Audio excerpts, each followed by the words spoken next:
আসসালামু আলাইকুম বন্ধুরা। কেমন আছেন সবাই? আশা করি আল্লাহর রহমতে সবাই ভালো আছেন। আপনারা ইতিমধ্যে জানেন আজকে ১০ তারিখ আপনাদের বোর্ড চ্যালেঞ্জের রেজাল্ট ১০ টার সময় প্রকাশ করা হবে।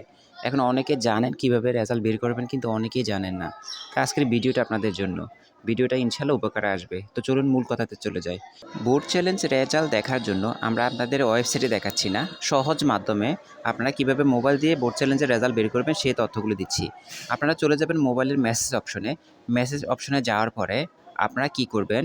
মেসেজ অপশনে লিখবেন এসএসসি বড় হাতের অক্ষর দিয়ে লিখবেন এসএসসি স্পেস দিবেন। একটু ফাঁকা করবেন স্পেস দিয়ে আপনাদের বোর্ডের ৩টি অক্ষর লিখবেন। ধরুন আমি কুমিল্লা বোর্ডে থাকি, আমি লিখব COM। আপনি যদি ঢাকা বোর্ডে থাকেন তাহলে ঢাকা বোর্ডে ৩টা অক্ষর লিখে দিবেন। লেখার পর আবার স্পেস দিবেন। দেওয়ার পর আপনি কি করবেন? আপনার যে রুল নাম্বার আছে, রুল নাম্বার দিবেন এবং আবার স্পেস দিবেন। দেওয়ার পর আপনি কোন সালের পরীক্ষার্থী আপনাদের এডমিট কার্ডের উপরে লেখা আছে। আপনি যদি ২৫ সালের পরীক্ষা হতেন তাহলে আপনি লিখবেন ২০২৫। আপনি ২৫ সালে হলে ২০২৫ লিখে তারপরে পাঠিয়ে দিবেন 16322 সাথে, সাথে আপনাদেরকে রেজাল্টটা দিয়ে দিবে। তবে হ্যাঁ, ১০ টার পর আপনারা কি করবেন? এটা ট্রাই করবেন। ১০ টার আগে ট্রাই করলে আপনাদের রেজাল্টটা কিন্তু দেখাবে না। ১০ টার পরে প্রকাশ করা হবে, তো ১০ টার পর থেকেই শুরু করবেন।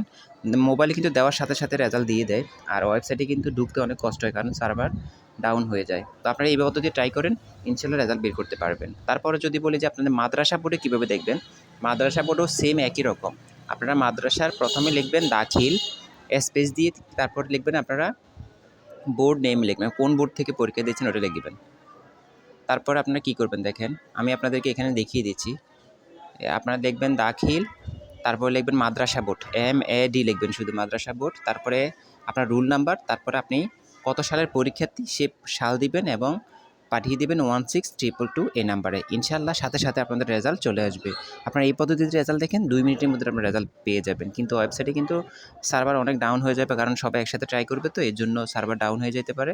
তাই এভাবে ট্রাই করেন, ইনশাআল্লাহ রেজাল্ট পেয়ে যাবেন। বের করতে পারলে অবশ্যই আমাদের কমেন্ট করে জানান।